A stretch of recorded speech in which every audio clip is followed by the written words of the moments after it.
Welcome, everyone, to the Marvel of Horror, where we discuss all things past, present, and future as they pertain to the horror genre. I'm your host, your friend, your fellow horror enthusiast, Bruce Marvel, and this is our first and possibly only, hopefully there'll be more, Christmas holiday edition of the Marvel of Horror.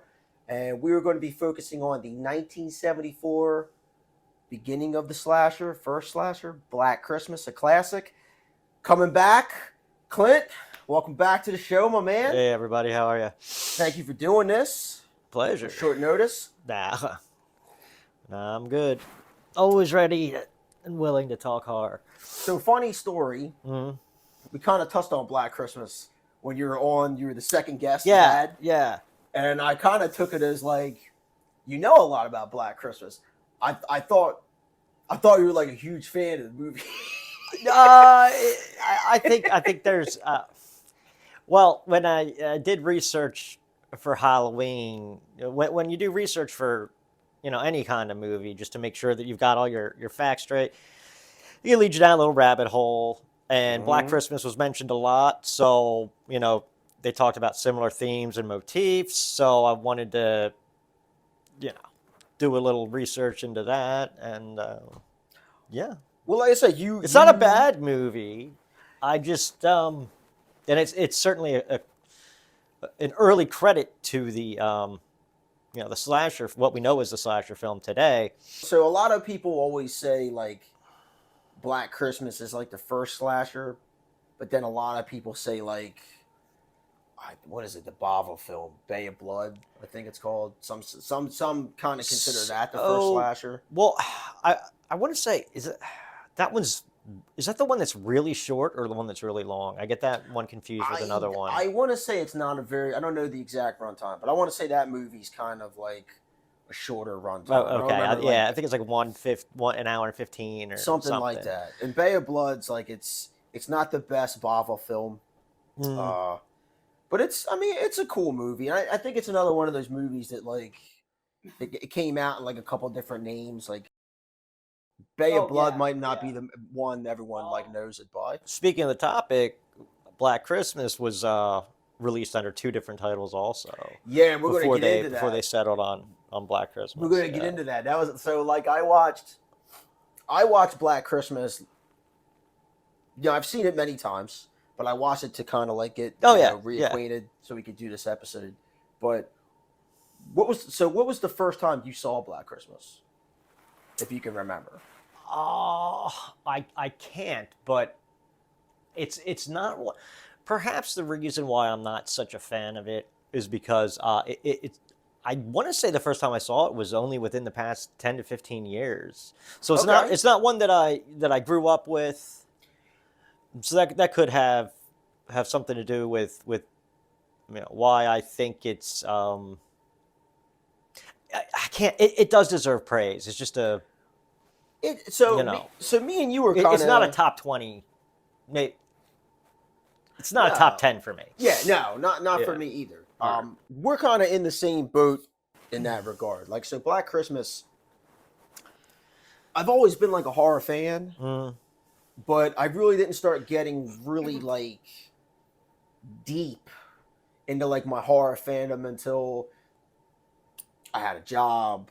I had money. I can actually get like copies of stuff. You know what I mean? I could actually go and like get like copies of like things like that. Like even like I would rent horror movies back in the day. Yeah. But Black Christmas was one of those movies where I really didn't know much about it until I want to say maybe around like 2000, 2003. Okay, so we're probably close to. Yeah, okay. And I only found out about it because like remember the Bravo channel? Mm-hmm. They had their top 100 like scary moments. They used to show a lot of westerns on there. Yeah. So they had their top 100 like movies at that time, and Black Christmas came up, and I was like, wow, okay, I've never heard of this movie. Looks pretty neat. Giving it credit for like not only was that kind of like what people argue was like the first slasher, at least the first slasher to really come to like what we know as slashers today, but that first person view kind of kill mode. We could have an entire episode on defining the criteria for a slasher. Oh man, And actually, which is the first slasher. You've got Psycho is up there. yeah, a lot of people don't credit that as a slasher. Right. It's got slasher aspects to It's it. slasher-esque. It's very much, very much so. Then there was a British one done around the same time with a cameraman. It was done the same year. It actually came out a few months before. Peeping Tom, Peeping yeah. Tom? Came out a few months before, but I mean, I'm giving credit to Psycho because it was written as a novel, and it was Hitchcock. So Hitchcock's movies, it's not like he did a movie in 3 months. He really took his time. But Texas Chainsaw Massacre, another candidate for which first actually came out in slasher. the same year, 1974, as Black Christmas. Yes, yeah, it did. And those two are Black Christmas is, as far as slashers go, my opinion, third or fourth best slasher of the 70s. Texas Chainsaw. Yeah. Halloween, obviously, Halloween's number one. Texas Chainsaw, and but maybe the hills have eyes. I think slashers in like the 70s. I mean, I think was pretty fair. A lot of other stuff was your kind of like grindhouse murder porn. Yeah, Where they were still feeling out the genre. I remember this thing I watched where there was like this bodybuilder who would go around killing people and put on a mask like he was a luchador, and then like check himself out after he like. Anyway, hold on. Was that the? Did he have like a red? Was it a red mask? And he was like he had like a whole like torture chamber of like people. Oh man, was that the? It wasn't like Doc. Was that like Dr. Sadist? I can't, man. I really. I know the movie you're talking. It's like it's so poorly shot, and then there's the movie you're talking about. Leave your comments because I know this movie. Yeah. I'm kicking myself in the ass. But no, so if it's the right movie that I'm thinking of, that's Jane Mansfield's husband is the bodybuilder guy. Okay. Basically, so the woman from he was bald, at least in the yeah. Okay. So the woman from Law and Order SVU. I can't pronounce her name, but like Mansfield was her mom. Okay. Right? If I'm thinking of the right, Jane Mansfield was her mom. Yeah. That was her father. Okay. Haggerty or something like that. Oh yeah. You know what I'm talking about? Yeah. Haggerty. It is Haggerty. Yeah. That's her father in that movie. That I didn't know. Guy. It's so there was a lot of. I think his voice was. What was it? There was the one also. There's just a few. Like I can never. There was like the mad everything was mad, or the deranged, or something like that. The demented. Like no, I'm just saying, throwing out the kind of. Oh yeah. What was the one? And I know it, but it's got one of the assassins from The Godfather in it. And he goes around and kills people, and they did a remake of that. But anyway, that was what it was. It was a lot of. Oh, is it Blood Feast? No, it's really like Madman or Madness or some. It was probably Madness, or it's probably just called Maniac. Maniac. Maniac. It was Maniac. The Maniac. Yeah. He was one of the assassins in Yeah, in The Godfather. No yeah. shit. Yeah, he shoots I want to say it's him that does the famous no, it's not him that does the kneeling shot. I think he's the one that might have put the bullet in the eye of that doesn't matter. But yeah, he was an assassin in Godfather 1. No shit. God, yeah. Man, I honestly didn't think we were going to make all these parallels. Oh, and don't let cool. Yeah, don't let Bruce fool you. He's got a much longer history past than he's claiming. He and I met in high school. I think he was waiting on his bus to show up. I was waiting for my mom to pick me up. Yeah, okay. And I was in the hall reading a Stephen King book. I can't remember which one. And that's how we met. He came up, we started talking, and And then there were what, a dozen times I stayed the night at your house and we just watched horror movies. So I want to say the book was The Stand. It very well could have been. Yeah. I just know that I read a ton of in that same period. If it had, because that was the glory days of like sustained silent reading. So me and you, especially you, about that, yeah. Especially you, man, you were like you were just like knocking out books. I mean, you. Yeah, I did like. I didn't really. Wow, this guy is. Yeah, like, SSR got me. Is what got me into the Vampire Chronicles. I mean, I read. I still right. It's unimportant, but. I still read a lot. I try. Yeah. Obviously, we're in our 40s. And it's hard. I flip more. I'll do like a fiction and then a nonfiction these days. That's kind of what I do too. But enough old people talk. So Black Christmas. What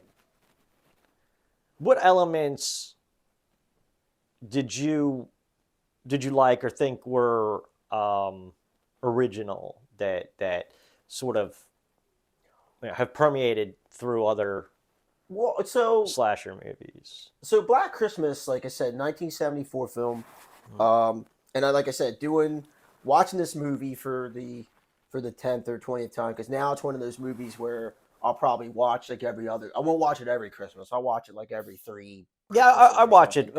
I'd say every. Well, I get into. I'm just a big. I mean, I like horror, but I'm just slasher. Yeah, no. And I might watch one supernatural horror movie out of every 10 slashers. Yeah. Well, I mean, we're children of the 80s. Yeah, true. You know, the slasher boom. I mean, come on. Great days. But no, I think so. Like watching Black Christmas, for one thing, I didn't realize Bob Clark, the director, is the Bob Clark from A Christmas Story. No kidding. Yeah, I had no idea. Okay. I'm like, all right, man, this guy's really got something about. This guy loves Christmas. Yeah, obviously. No, so I think it was one of the Black Christmas to me. Like it's okay, so it's one of the first real horror movies where it's mostly an all female cast. I'm just. I mean, it's got John. I think that's valid. Yeah, that's no. I mean, as far as victims, that's valid. Yeah. You know what I mean? Like actually, like they're, Margot Kidder and I think Olivia Hussey from the first It. Yeah, she was in It. She was also in I think it's 68, 69 version of Romeo and Juliet, which is the most accurate version of Romeo and Juliet. And that was like her big film. I'm not sure how to put this in regards to Black Christmas. Given that era, that was like, how close to Roe v. Wade was that? Because it seems like there was a lot of that was another. The abortion was a big kind of. That was another sticking point. That was another thing, like going back to your original question. Slashers always represent society in some way, like the angst of people in certain times. And I think not that our audience wants to hear like two men talk feminism, but that movie, unintended, actually became like a real symbol for feminism, because that was a movie where, like, if you really take that movie, like you said, abortion is very taboo, and that was a big plot in that movie. Yeah. I don't know if that had really to do with like the fact that it was a Canadian movie. A lot of people wouldn't even notice it nowadays, wouldn't think anything of it. But for 1974, that was a big deal. Plus, you didn't have. Here was this young woman in college telling the man. Remember the man's like, okay, well, look, I'm going to leave school and we're going to get married and we can do this. And she's looking at him like, F that noise. Well, yeah, she's like, well, remember all the things we wanted to do? I still want to do those things. I'm not just going to get married and like be a housewife because this baby. Like, right. Like that's for 1974. That was like probably. So yeah, it became like that movie's actually like a real big like feminist like symbol statement for because that time. Yeah, statement. yeah. Because here's this woman telling this guy like, no, that's basically It could like have been Canada's response to how America was feeling at the time. it could have been. I mean, like I said, it could have been. I mean, Canada's always been ahead of the curve when it comes to like being really liberal, and that's a Canadian film, so Mm-hmm. maybe that's something. But then again, I think a lot of it too, like the 70s were just a crazy time for movies because, like you brought up Texas Chainsaw Massacre, and I've probably brought this up on like the show many times, but the 70s were so cool and so like groundbreaking because you had all these guys and men coming back from like Vietnam Mm. and they saw the fucking worst of the worst, or they had friends that died in Vietnam and they were basically like protesting and fighting the man, and they kind of really felt like they lost. Right. So they're just gonna make they're like, we don't fucking care, man. We're gonna make the most controversial. If we can't stick it to the man, we're gonna fucking stick it to the man and make these fucking just hardcore anti-establishment movies. I'm gonna make a zombie with a fucking black guy's the fucking hero. Fuck you. We're gonna talk abortion. Yeah. We're gonna rape and kill the grandmom. Fuck you. I can't say you're I can't say you're wrong. Yeah, it was I think that's why we got a lot of the like movies that we got. They were being cranked out at such a rate that it was very experimental. Yeah. What's going to work with the whole final girl or survivor girl, whatever you want to call it thing. Yeah, no. I mean, that certainly wasn't the case with Psycho. No, well, You another movie that was like, hey, I'm gonna break every taboo there is. Like, Psycho. Yeah. And I know this because again, Del Castle. I did my research paper on horror movies coming up through the ages. Psycho was the first movie to show a toilet. Yes. Yeah. Not only show it, but the toilet's got like a small part in the plot. Mm-hmm. And here's Hitchcock. It's like I don't care. I don't fucking care, man. Yeah, and the black blood, or having it black and white was he really wanted to show the contrast of the blood, and that's where Scorsese took the idea for Raging Bull. Yeah. In regards to Halloween, we spoke in the previous episode we had together. Episode 2. Go back and watch it. That there was a lot of Black Christmas had a lot of influence over certain things in Halloween. So much so that Carpenter called the director to basically say, "Hey, is it cool if I?" And that says a lot. That says a lot. Another movie. Yeah, he basically called Halloween. There was a running gag, and then John Carpenter's like, "Yeah, Halloween's Black Christmas too." Yeah. I mean, it may as well have been. You do see through the eyes of the killer, but you also see the killer, which really wasn't a thing. And however, well, that was nice. It's both girls. They both are killing women for an unknown, really an unknown centered reason. around a holiday. I mean, until until 2, you don't know that she's his sister, Michael Myers. No, and you don't. And so you can tell that's something they kind of came out with later. Because correct me, Halloween. I think when the original title, like the original title was going to be called The Babysitter Murders or something, right? It was one of the. I don't know if it was one of the early chopping block options that they were running with, so Black Christmas. It's also, if it wasn't for Black Christmas, there also wouldn't be another classic. At least I think it's a classic. When a Stranger Calls. Well, yeah. So so real quick for our fans who may or may not have seen Black Christmas, real quick in summary. Black Christmas is a movie. Do that. Yeah, we probably should have opened with. Yeah, we should have opened with that. Maybe our editor can fix it. Probably not. I think that's probably not. That ship has sailed. So. No. He's magic. He's Eddie. He can do a lot. Okay. We'll see. No. So brief summary of Black Christmas. Obviously, it's Christmas.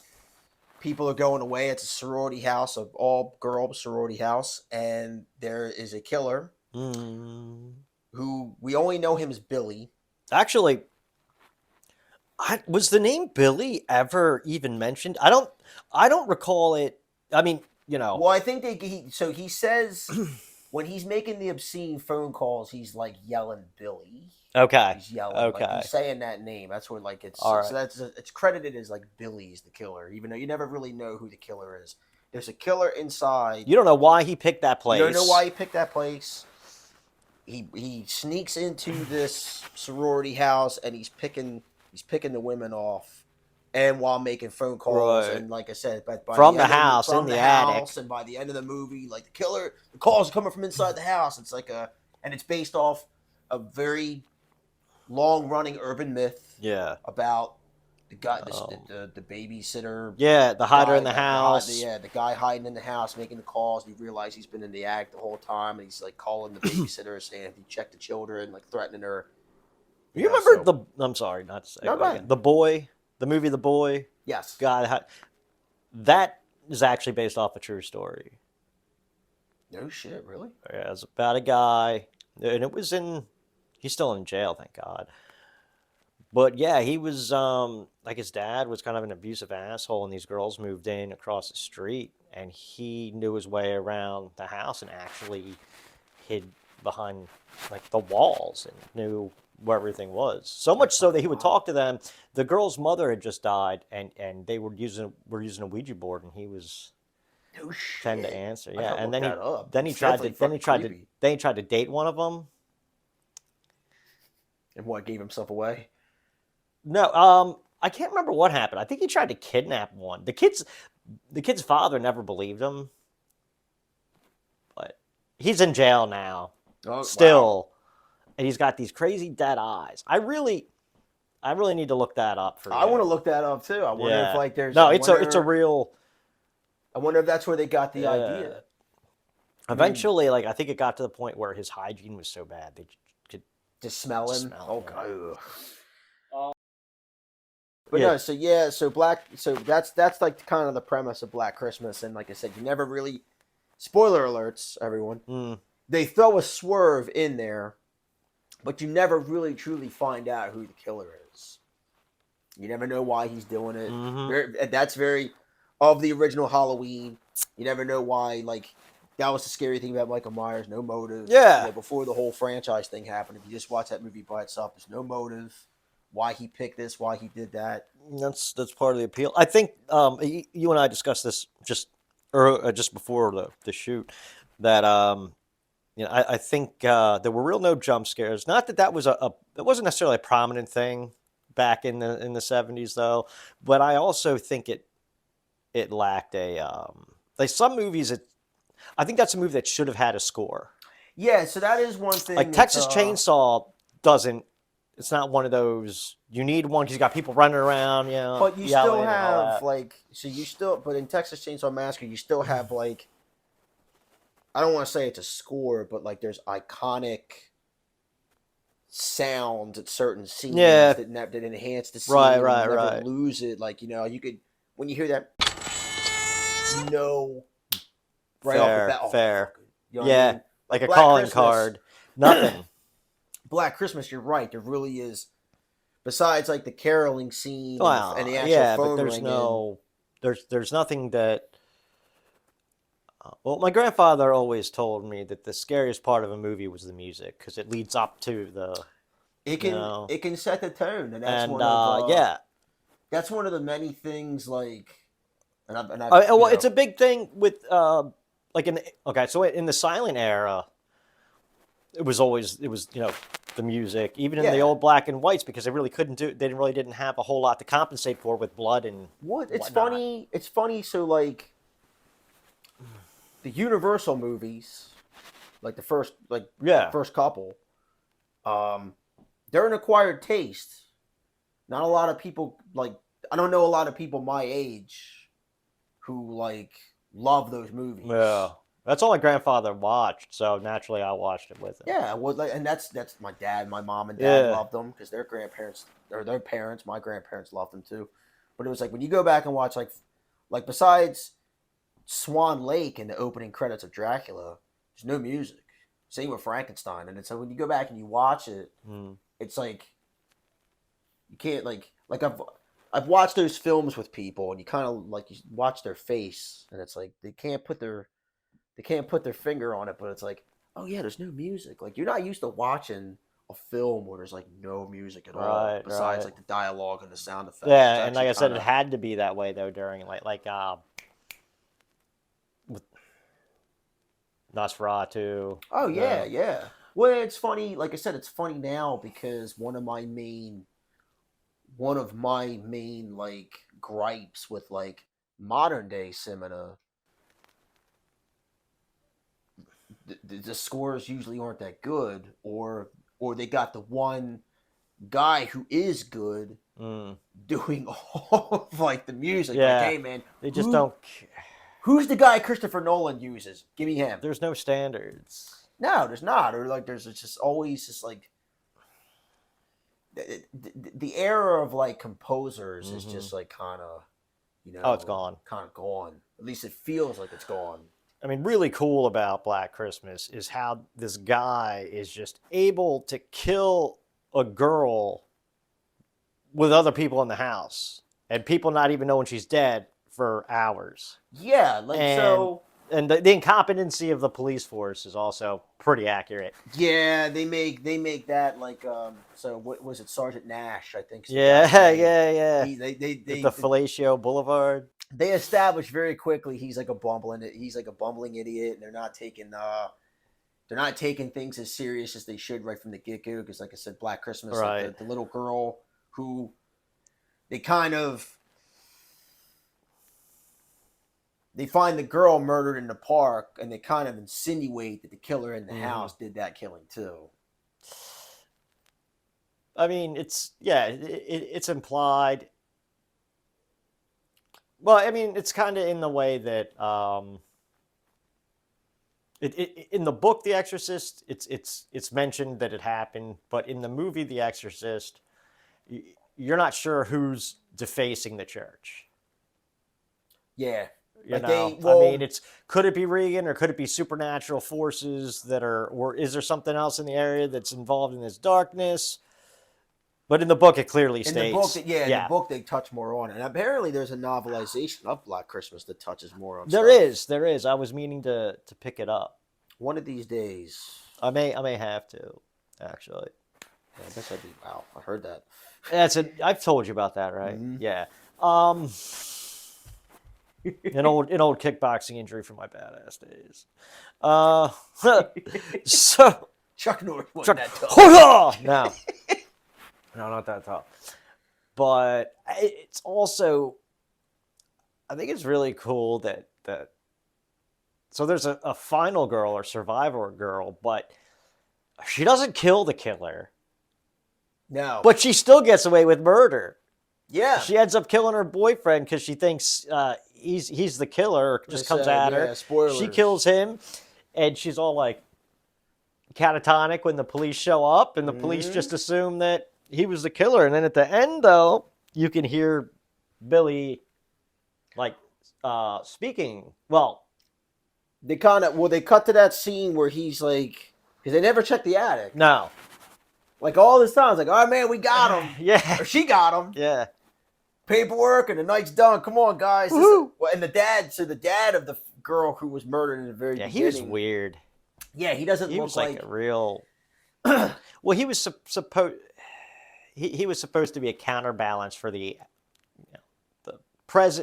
alcoholic, mom who ran the house. Yeah. Whorish depiction of.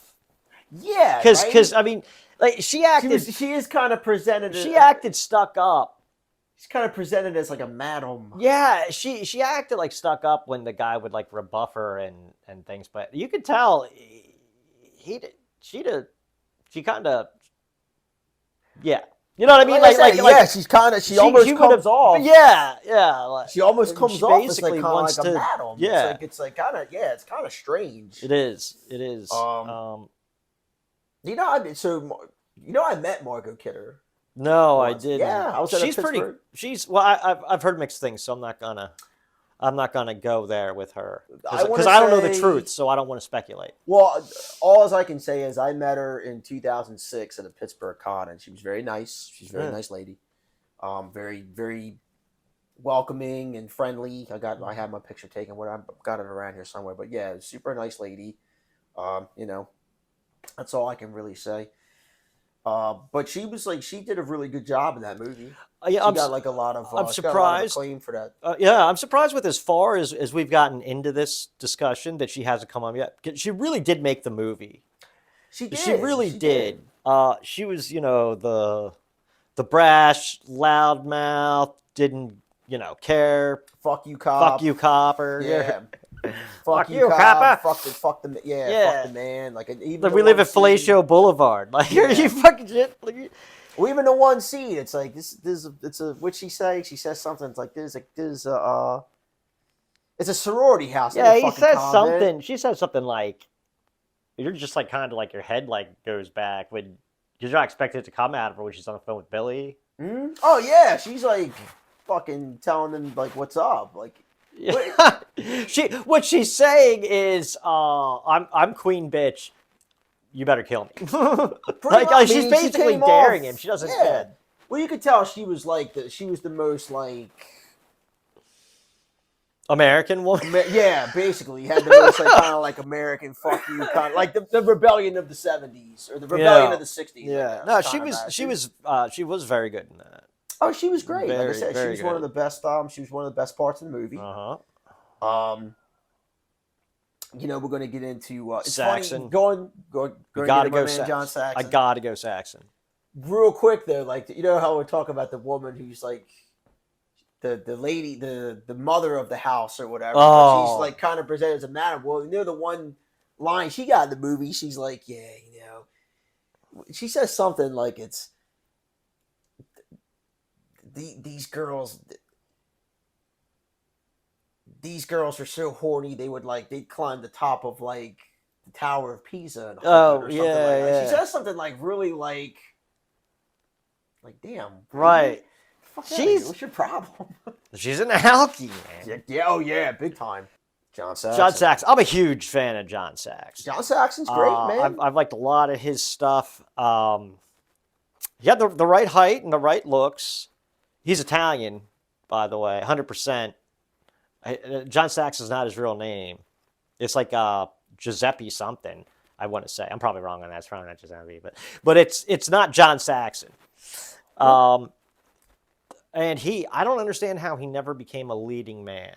He was in a lot of Westerns, and he was in at least 3 Giallo films in the 70s. That's the movies I know. Yeah. Well, like I said, if those who don't know, John Saxon's probably best known for obviously Nancy's father in Nightmare on Elm Street, and he's reprised that role in Nightmare on Elm Street 3, and kind of in New Nightmare. Yeah, kind of New Nightmare. But Enter the Dragon. Yeah, that's what he's most people know him as Roper from that, and he caught a lot of hell because he wasn't a martial artist.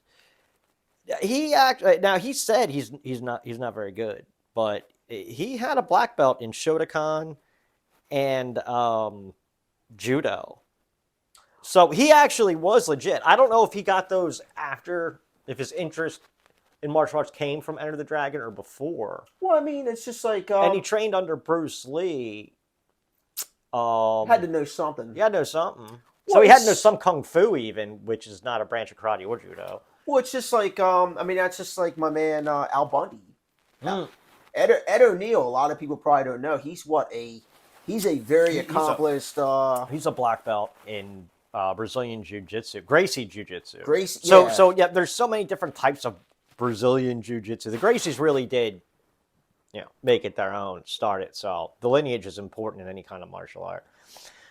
Long story short, not only can he score 4 touchdowns in one game, he can beat your fucking ass. Al Bundy. Yeah, that's a martial arts style where it takes on average 5 years to progress from one belt to another. Yeah. In a lot of styles, it can be as little as 3 to 6 months or 2 years, but I've never heard of another style where it's a 5-year thing. A lot of times, if you go to a place 3 nights a week, you can get your black belt in the amount of time it takes to get like a second or third belt in BJJ. Yeah, but this is like a full-time. Yeah. This is a full-time actor, and like I said, if you looked at Oh, him, yeah, like yeah. okay, he just looks like a normal dude. He had the dad bod before they started calling it a dad dad bod. bod, but yeah, he's a badass.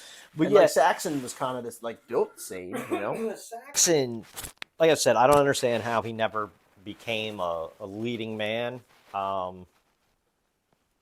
I can't remember if he was in the military or not. He's at the age where he could have been in WW2 or just missed it. I don't know a lot about John Saxon's personal career. I mean, he was married 3 times, which isn't uncommon for actors of that. Yeah, that true. time. I mean, come on. But he was. J-Lo been married 6 times in the last 10 years. He was great in the.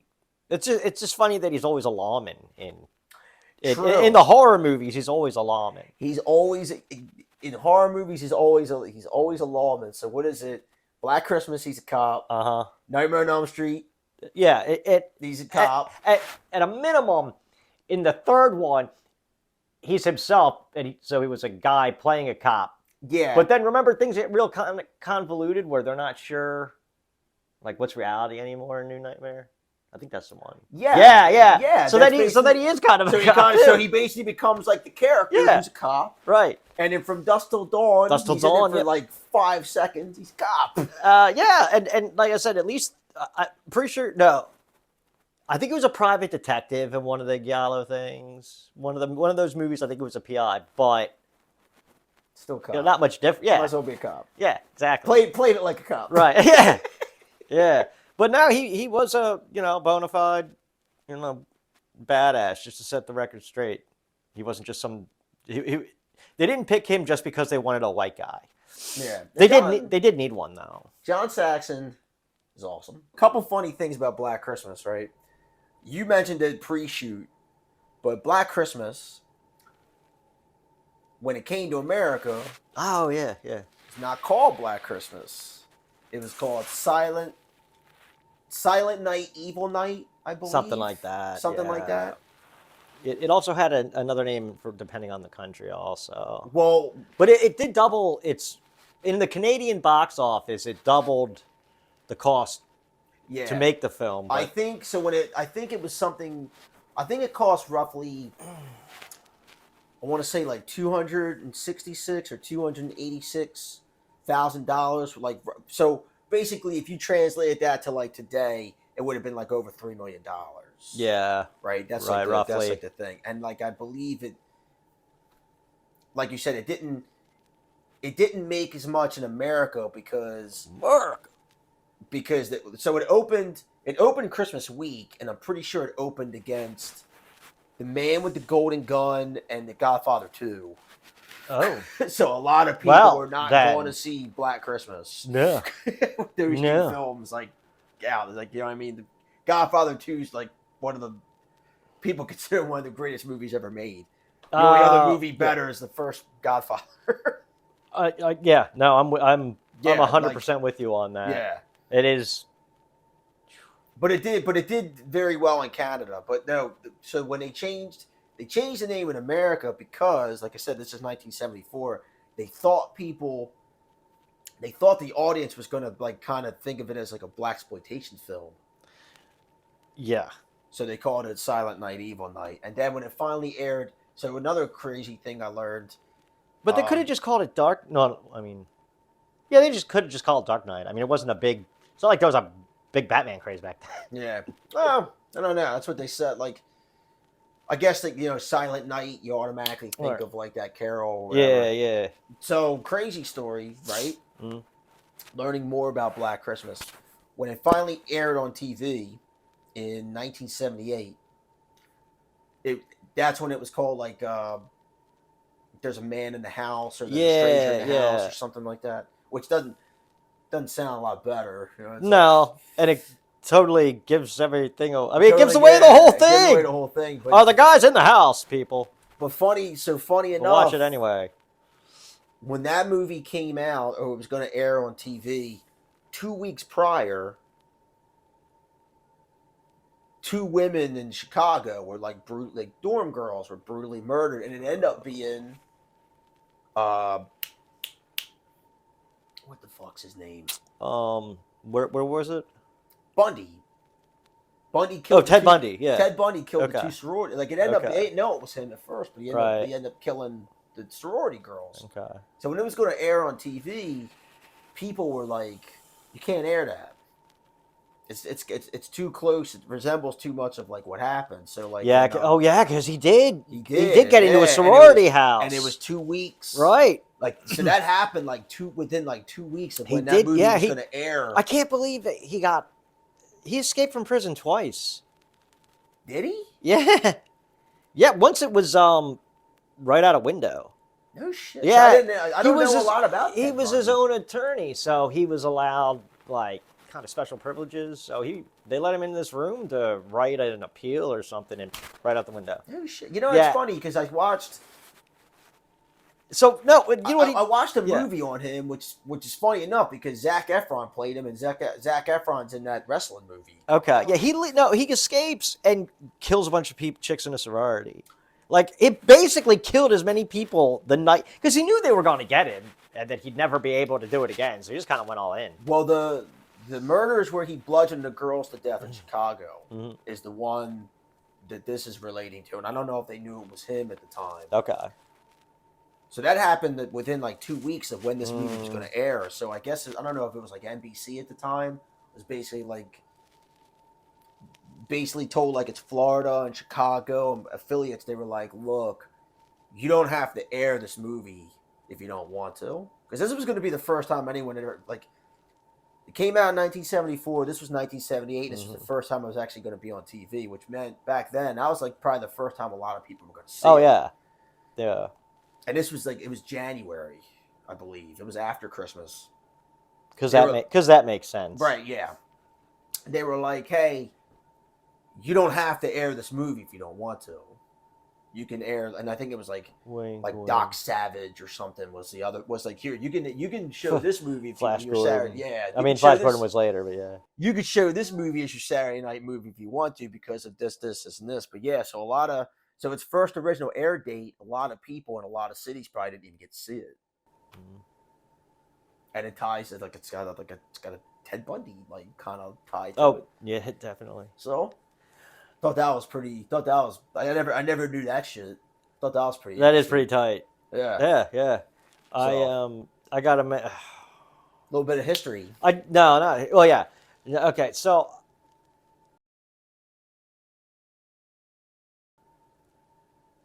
I do everything I do is for the fans. So People are probably like, whatever, Wikipedia, we fucking knew that already. No. I'm regretful. It's for your benefit that I had to suffer and watch the 2 remakes or sequels of Black Christmas. Okay, so segue.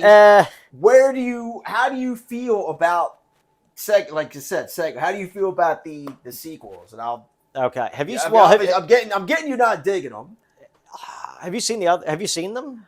I watched the 2006 remake. Okay. Actually, within the last year or two. Yeah. I mean, it's got stuff to it. I mean, it's okay. The lead character is Stifler's mom. So right? Oh no, it's not Stifler's mom, but she reminds me of Stifler's mom. Is it Karen Black? I don't know. Well, then, but they're snowed in this one, and they can't escape. But they go into the history of Billy and how he killed his parents on a Christmas Eve, and he escapes on a Christmas Eve, and he had sex with his mom, and they produced a freak daughter, and it's basically the 2 of them run in tandem. Yeah,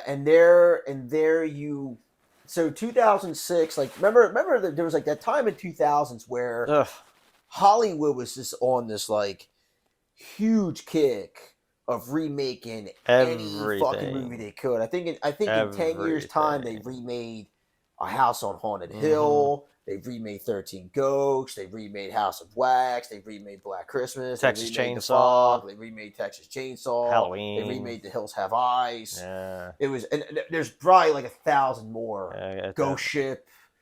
There's like 1,000 more. I'm probably not even. I'm not even thinking of it. Yeah. And it was these movies where you're totally losing the plot of the film you're remaking. Completely. Like the one thing that was cool about Black Christmas was like you didn't know, and they throw the swerve. This remake of Black Christmas, like they're telling you who we threw a swerve. It's two people. It's like, man, you fucking telling me who the dude is? Like the first right, of the movie. right, and it's not. It's not scary. It's not scary. It's stupid. It's stupid. Yeah. It's But then there's always that weird incest taboo that they broke. Okay, so let me see if you agree with this. Don't put it on your watch list. But if you got 2 hours to kill and you're flipping through the channels, or it's a movie that you see on. It's a shame because you might not. Yeah, 50% you'll want those 2 hours back. 50% you won't. It's a shame because like the female cast in that movie is an actual like pretty. It's Mary Winstead is in it. It's a pretty standard. It's a pretty nice lineup. It's got like the women in the movie are like some good pretty good names. And like when you watch the trailer, it looks like because some of the kills are pretty gory and violent. Oh yeah. Like if you're a gore guy or gal, then yeah, watch it. Will it ever have any acclaim or be on any even top 100 list of slashers? No. It's never going to have like the cult following that the original Black Christmas had. Like you said, it's one of those like, okay, watch it once if you want to compare and see, like if you want to see what we're talking about. It's definitely one of those movies you watch the trailer, it's like, oh, it's pretty cool. Yeah, and then you get into it, it's like, oh. That's how I felt about. I remember the first feeling I had of that was watching the movie Dick Tracy. Like in the previews, it's all about him jacking people up, but then the movie was garbage. Oh man, no, I love that movie. What? Oh come on, man, that's one of my. Are you? I love Dick Tracy. I love Dick Tracy. I love that movie. I'm sorry. So. I'm sorry. Right. Come on, man. It's one of my favorite. It's actually one of my favorite Al Pacino performances. I like Al Pacino, and my guy was in it. My favorite actor. There's a lot of good guys in that. What's his? How can I not remember my favorite actor's name? The guy from The Graduate. Oh man, Dennis Hoffman. No, Hoffman. Dustin Hoffman. He was in that, right? Oh yeah, he was Mumbles. Yeah. Me. Shit. Okay, but so there's that sequel, and then there's another one that was made. I'm pretty sure it was like a Netflix original. Oh yeah, okay. It's very PC, very feminist, very anti-male establishment. So it has there is no Billy. It's about a cult of white guys that kill chicks. Yeah, and there's a thing about date rape, and the only thing it has going for it is that Carrie Elways is in it, and that's really it. I mean, it's do not see it. It is not worth. It shouldn't be called Black Christmas because it has nothing to do. So that's the thing. All. That's the thing. Seeing the trailer for it, I was like, okay. Obviously, it's like the guys. Spoiler alert: the rich white guys at this college are the bad guys. And like I said, I've never seen the movie. I'm probably not going to because it didn't look very interesting to me. No. And yeah, it's one of those movies where it's like, why you've changed the story so much. Why even call it Black Christmas? Precisely. I didn't think it could get changed more than it did in the second one. No, it's like it's so Right. just from the trailer. Again, Yeah. I'm gonna give it credit because I'm only judging off the trailer. I mean, I haven't seen it, Mm-hmm. but based off the trailer, it's like you're right. It's like, and I think yeah, you're right. It was either Netflix or Hulu I think or it was something. Netflix. Yeah. It was one of Because I those actually did films. have to watch that for you guys. It was one of those films where it was just like, come on, But it's not Black Christmas. there may be some hope. About a year ago, there was a fan movie based on Black Christmas. I'm not sure if it's a sequel or a retelling. It was called something like "Hi, This Is Billy," something like Okay. that. Apparently, it did so well that, and I haven't seen it because I can't find it. But apparently, it did so well that an actual production company bought the rights and is doing a sequel to it. No shit. So I think there could be something. Again, I haven't seen it, but if it was successful enough for another group to want to try and franchise it, there's got to be some potential to it. Well, I would think. I mean, low budget aside. the thing with me and like kind of touching on remakes, I'm not one of those guys where I'm like completely against remakes per se. I think sometimes remakes can be warranted. I think Yeah. sometimes remakes can be good, but not if you're just going to do. John Carpenter's The Thing's perfect remake. You're not losing the actual idea of the original story and the plot. Mhm. You're just expanding upon it. You're expanding on different characters. You may be doing this Right. now. Hey, you got more. You got more of a budget to mess around with effects. They got to be a giant like Mm. alien guy, but the plot But is there. But when you just start like kind of when you just like a shitty remake. Probably the worst remake that I've seen is The Fog. Why? It was bad. It was bad, but it's like It was bad. in the movie, in the remake, The Fog,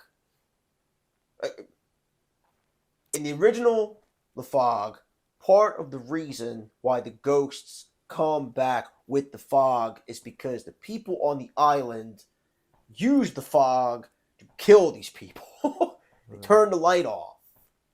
And they couldn't see their way through the fog. They hit a rock. They fucking drowned. That's why they come. That's part of the reason. Oh, well, they come with And the I fog. mentioned earlier when we were talking about the Halloween special I was doing, the fog came up, and it was based off of a Doctor Who story from the 70s. And Anyway. it is loosely, Ow. and it's loosely based off of a real ghost story. Yeah, and like I definitely- forget the ship, but it's Yeah. like it's based off a real story about a ship. and like the Garfield Halloween thing was based off of it. Yeah. In the remake, The Fog, the people from the islands meet him on the ship, rob him, and light the fucking boat on fire.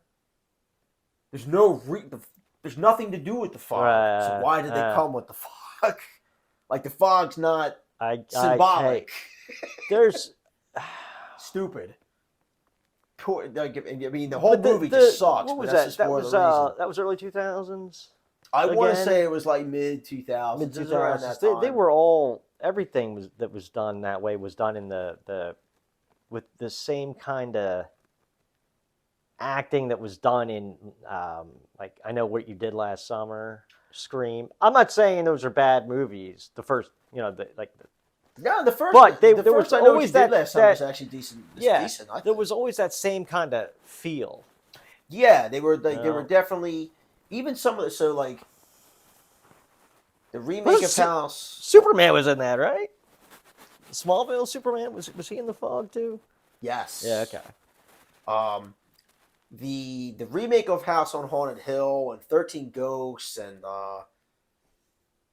Ghost Ship, like if you go back and watch those three films in particular, like they almost even have like the same kind of look. It almost feels like I feel like those three movies use like the same cinematographer or something. They probably didn't, but it feels like they did. Yeah, it was just just like what that. was in at the time. Yeah, like that style. That style was like really in. I mean, but like I like the 13 Ghosts remake. I thought that was pretty decent. and it's unfortunate about the new Black Christmas movies is that they would see it, maybe do some research, find out, oh wow, there was one in 1974, and watch it and maybe think it's better, but these days with all the my thing gore is, and this and that.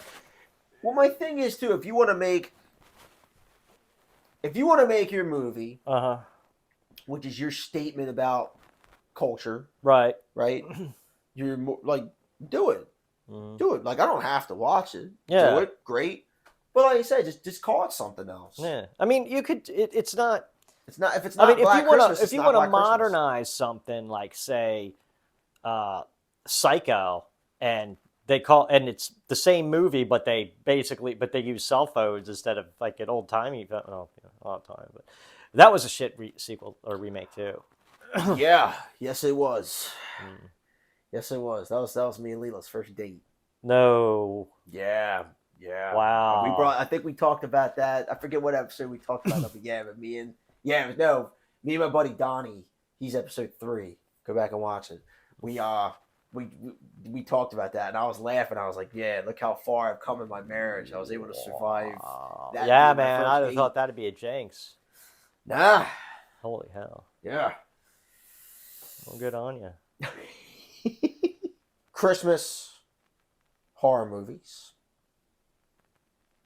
What do you think is the best one? It is Black Christmas. Okay. I'm going with Die Hard. Oh, that's not a horror movie. It's not?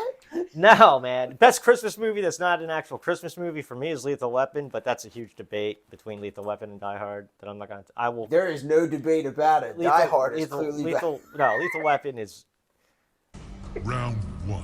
Fight! Never mind. I don't say what you're saying, no, man. I don't want to go there.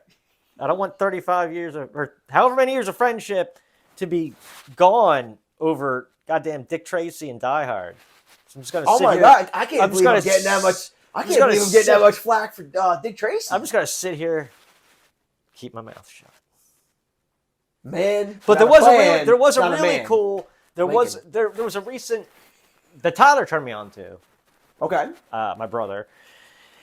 That Halloween movie, which I get, it's kind of, I mean, not Halloween, the Christmas movie that I guess is kind of like, it's like an action, somewhat horror thing with, it's got the guy in it.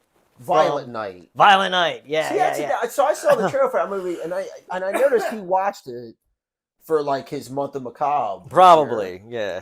And I was like, man, is that a horror movie? I mean, it's one. Dude, the way if you're saying it is, it's I'll like have to it's a lot. Further. It's a lot like, I wouldn't say it's a horror movie. It's a lot like Die Hard, though, in the fact that this dude's just going around like with baseball bats, or whatever, running and gunning, killing people. It made me think of like but they did like Death Wish. It's got like Christmas special. It's got horror movie type kills. Okay, is what I'll say. I really think Black Christmas is the best so far, or penultimate, whatever. Not Silent Night, Deadly Night 2. No, unfortunately, no. Come on, man! I can't look at Garbage Day the same without being like, Garbage Day. That's going to be a real Judy Magazine Day. I'm with you though. All seriousness aside, it is the best. I think Christmas. If you want, 1974 Black Christmas to me is the best Christmas horror movie there is. Out of all the ones, like I said, not that there's. I mean, there really are a lot of Valentine's Day. Well, I'm talking specifically Christmas. Yeah, no, I know. But you know what? There's so many holiday. Yeah, so like, I didn't get a chance. I'm gonna save it for next year. There's Mother's Day. Yeah, that's a fucking dark movie too. I didn't get a chance to do the episodes. But I want to do it next year because I did see Thanksgiving. I thought it was Wait, great. I'm confused. What did you see on Thanksgiving? No, I saw the movie Thanksgiving. I didn't get a chance. Oh, to do it I haven't on heard. I don't know Thanksgiving. anything about it. What? When's it from? What era? Hold on. Remember Grindhouse? Yes. Remember the fake trailer Thanksgiving? They did that a real thing They about made that. it a movie. Oh, okay. Like it They just did that came with out. nude nuns with big guns, and another movie called Run Bitch Run, dude. Run Bitch Run is Nude nuns with big guns. I Yeah. feel like I've heard of that. yeah, nude nuns with big guns, and then the guy that directed that also did a movie called Run Bitch Run, which is like it's got that original Last House on the left. Oh God, count me out. Feel the what's it called? Like there's that one movie that I think you and I agree is just even for horror fans is just too much. Well, I definitely feel like Last House on the Left. I'll never. Yeah. Oh, I Spit on Your Grave. Yeah, the original. I'll never watch that either. That's yeah. too much for Yeah, me. there's a level of Yeah, I'm brutality not that we're not. Yeah. brutality and like fucking like rape and even now like I'll give you. So me and Lilo were watching this movie. Now I was real into it. Yeah. I guess tell me because your dad had two amazing kids. You Tell me, are we going there? Is this No, is this the Hills Have Eyes? No, it's not the Okay, Hills Have okay. Eyes. There's just movies that hit you different now, Mm-hmm. and I've noticed this in films very recently, and I want to get your take on this while I got you here. I'm starting to note like you and me back in the day growing up. One thing about movies is very rarely did you see children killed on screen. Yeah. If Yeah, ever. it didn't happen. It didn't happen. Now I feel like because You could somehow be a deadbeat parent and leave your kid home 2 Christmases in a row some fucking reason and then still have custody. yeah, Which is, Home Alone 1 and 2. But yeah. So, but I feel like I'm seeing nowadays like they're kind of throwing it out the window, and I guess maybe because like they don't know how to shock people anymore, or like society's just kind of desensitized.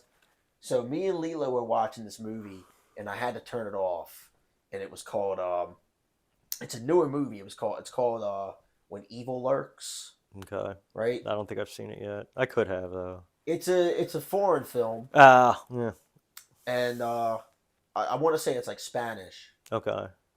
and like I was really into it at first. Right. But then there's a scene where like a dog like attacks a little girl. Right. Because yeah. like basically evil is like infecting people. So you know what I mean? Like almost like a virus. In the original Pet Sem, I don't think we actually see the kid get hit by the car, No, do you we? don't. Yeah. You just see the shield. Right. Okay. Yeah. No, it was unheard of. No, like I Really, said, I don't even know if it was. Yeah. You never saw it on screen. And I still think it should. I don't think you should either. It should be that way. I think you're right. I mean, even with violent rape, whatever happened to a guy grabs a girl, throws her into a room, they close the door, the door closes, and you just know what happened. Yeah. I mean, and sometimes even that, like that's even fucking worse. Yeah. Like they don't show you. But the rape scene in Cape Fear, or whatever, is just as in the original, is just as unnerving as the fucking Robert De Niro one. Yeah. And that says a lot. It That does. just goes to show you. Yeah, it just goes to show you like they could tell you they were better at telling you stories back then. Precisely. Less is more. Well, I'm a hardened veteran horror fan.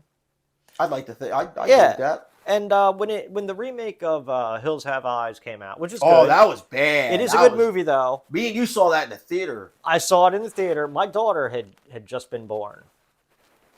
I want to say Lizzie had just been born. I think And we were watching, and there's this scene where this baby is kidnapped, and like the kidnappers are obviously like a mile, or they're in a remote area, and his parents don't know where the kid is, but they're trying to get the parents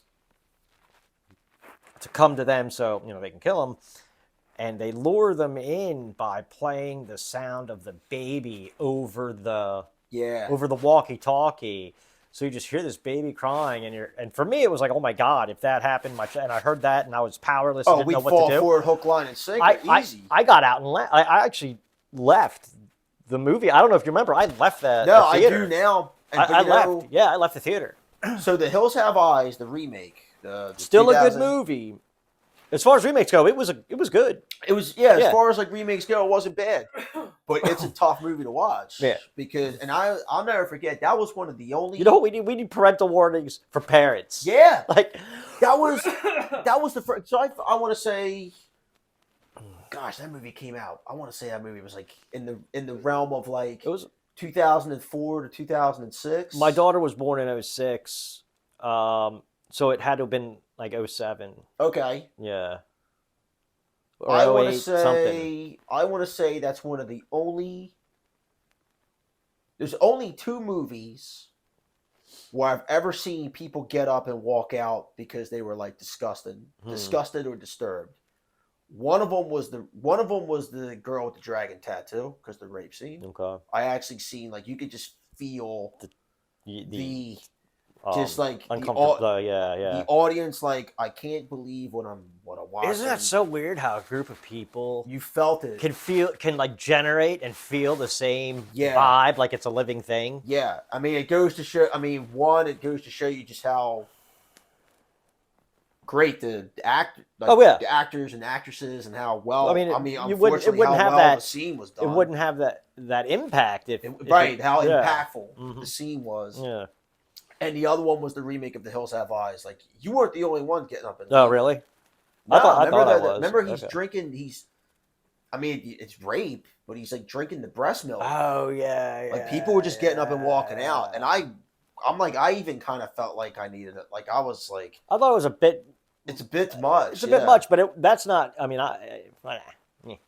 but yeah, that scene with the kid, and it fucked me up. Well, like I said, it's funny. Like, so I did an episode.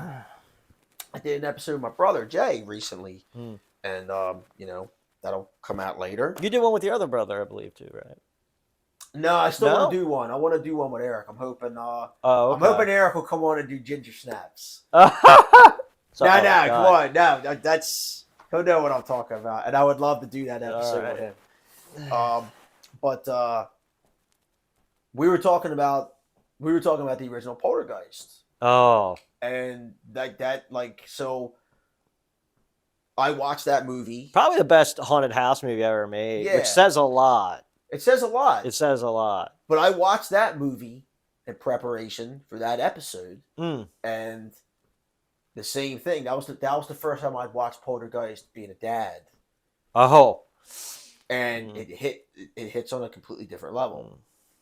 When the mom is hearing Carol Ann crying, and she's just like, leave her alone, she's just a baby.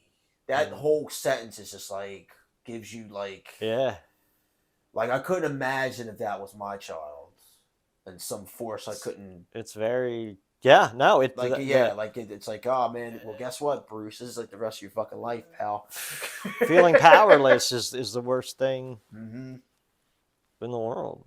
Terrifying. Shit, I'm all depressed. Well, we should just do an. Damn, we should just go and start talking about Die Hard and Lethal Weapon. Fuck you. No, I said how they're both great movies. Oh, okay. Yeah.